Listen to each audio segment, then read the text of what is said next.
Հարգելի գործընկերներ, նախ ես ուզում եմ արձանագրել, որ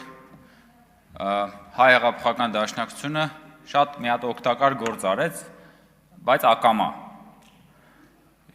Եվ ես գնալով սկսում եմ համոզվել, որ դաշնակցության մոտ լավ գործերը հիմնականում ակամա են ստացվում, բայց ինչև է, շնորհակալություն, որովհետև եթե Հակոբ Մովսեսի հետ հայտնի հարցազրույցը մինչև այս քննարկումը նայել էր X թվով մարդ,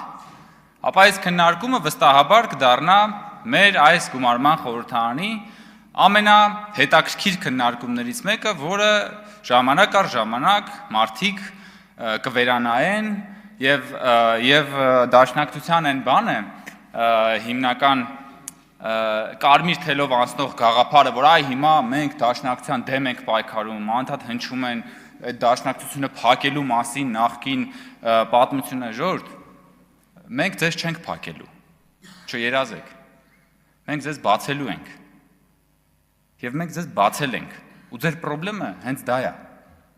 ձեր պրոբլեմը հենց այն է, որ այդ միտքը բաց հնչել է, Հակոբ Մովսեսը ինչ ասել, միտքը ասել, և դաշնակցության գաղափարական ինկվիզիցիան ծայր է առել մի նոր թափով, ու դաշնակցությունը հիմա եկել է Հայաստան դաշինքը, և խոսում է սահմանադրությունից, փրկում է, ուզում է սահմանադրական կարգը փրկի։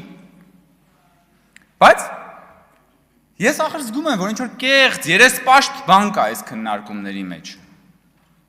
Եվ ես գտա այդ երեսպաշտության ամենավառ ապացույցը, որ հիմա ձեզ ցույց կտամ և կհիշեցնեմ, հարգելի գործընկերներ։ Դուք ինչ եք ասում, ասում եք, որ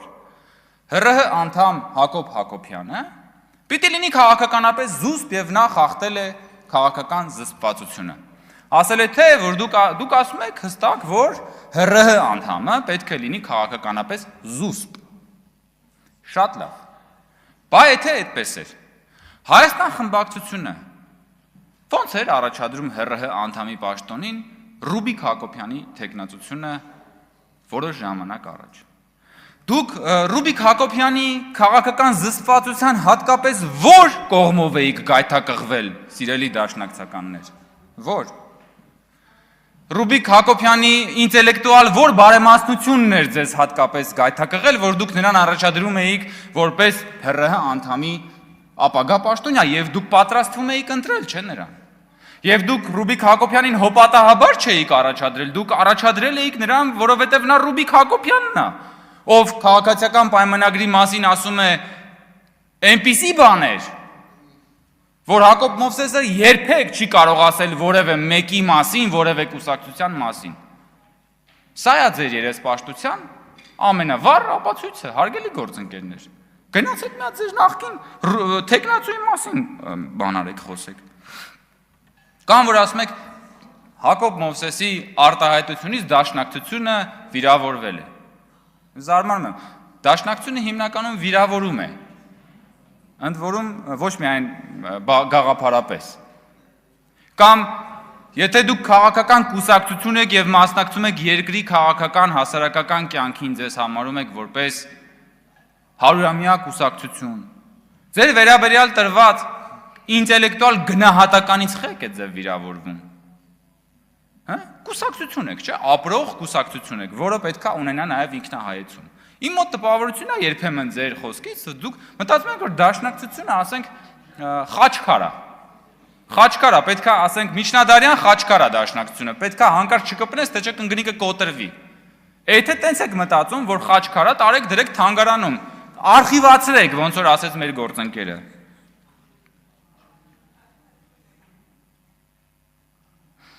Պարոն Ռուստամյանը խոսեց մահ կամ ազատության մասին, ես մի քանի անգամ առիթ ունեցել եմ այս կարգախոսի մասին խոսել և հիշեցրել եմ հայտնի այն ձևակերպումը, որ դաշնակցության մահ կամ ազատություն կարգախոսի պրոբլեմն այն է, որ իրենք մահը տալիս են ժողովրդին, ազատությունը պահում են իրենց։ Եվ դա, ճիշտն ասած, փաստերով մի քանի անգամ առնվազն հաստատվել է, որովհետև ժամանակին դաշնակցությունը մահը տվեց Պողոսյանին, ազատությունը պահեց իրեն։ Այդ դաշնակցությունը 27-ին, հոկտեմբերի 27-ին մահը տվեց մյուսներին, ազատությունը պահեց իրեն։ 2008-ի մարտի 1-ին մահը տվեց այն 10 գնդակահարվածին, ազատությունը պահեց իրեն, որովհետև գնաց եւ կոալիցիա կազմեց այն ուժերի հետ, ովքեր որ շահառուն էին այն ահաբեկչական ակտերի, որոնք որ տեղի ունեցան։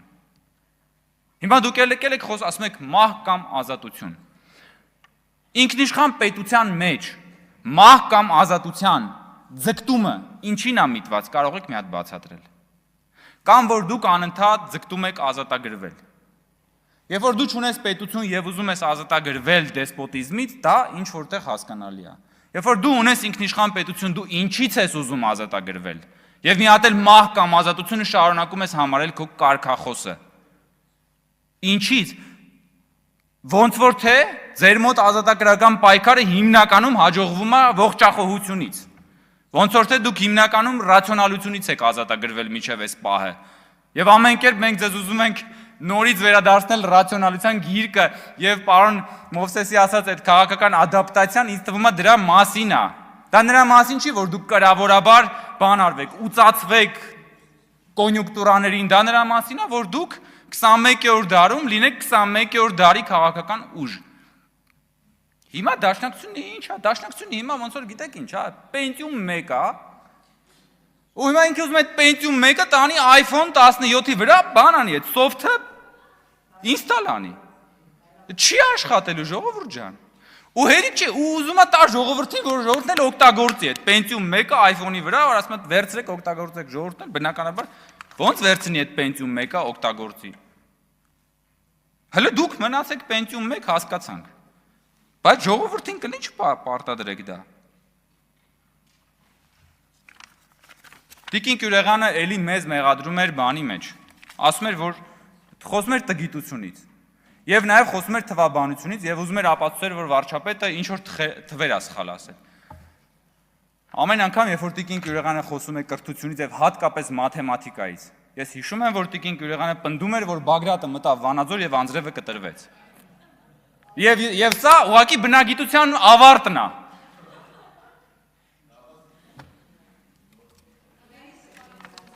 Թվերը, հա, թվերը, իհարկե, համաձայն եմ։ Որ թվերից, Տիկին Կյուրեղյան, դուք որ խոսում եք այստեղ պարգևավճարներից, հիմա շատ լավ, որքանով է բարոյապես ճիշտ, որ ինքներդ ստացել եք այդ պարգևավճարը, ընդ որում դա պարգևավճար չի, դա հավելավճար է, ինքներդ ստացել եք այդ հավելավճարը, բայց գալիս եք այս ամբյոնի մոտից, քննադատում եք այդ հավելավճարը, հասկանում եք, սրա մասին է խոսքը, ինչի չեք հրաժարվել դրանից, ինչի չեք հրաժարվել,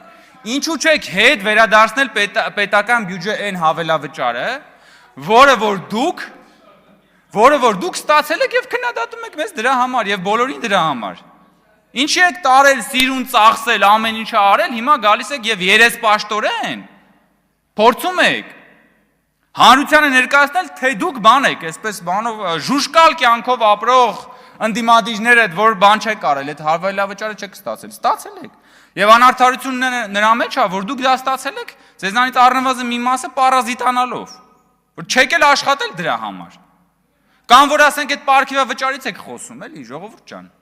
Եվ ասում եք, որ պետական բյուջեի փողերը։ Լավ, բայց ձեր շեֆին Ռոբերտ Քոչյանին խի չեք ասում, այդ որ դատախազությունը քեզանից պահանջում է $200 միլիոն ապօրինի գույք։ Հələ մեկ վերցրեք այդ պարգևավճարները եւ մի հատ դրա կողքը դրեք Ռոբերտ Քոչյանի $200 միլիոն, Տիկին Կյուրեղյան։ Դա ձեզ ոչ մի բան չի ասում։ Դա ձեզ չի մղում հայրենասիրական պորտկումների։ Ձեր հոգու լարերը չեն բանանում, դողդղում Ռոբերտ Քոչյանի $200 միլիոնից, թե կարողա պատահի, որ ամեն դեպքում այդ տորթից դուք էլ ձեր մասնիկներն ունեք, դրա համար դրա մասին չեք խոսում։ Իմ ժամանակն ավարտվեց, վստահ եմ, որ խմբակցության անունից դեռ ելույթներ կլինեն արձագանքելու եւ նաեւ ես այդ ժամանակ արդեն մեր դիրքորոշման մասին կխոսեմ։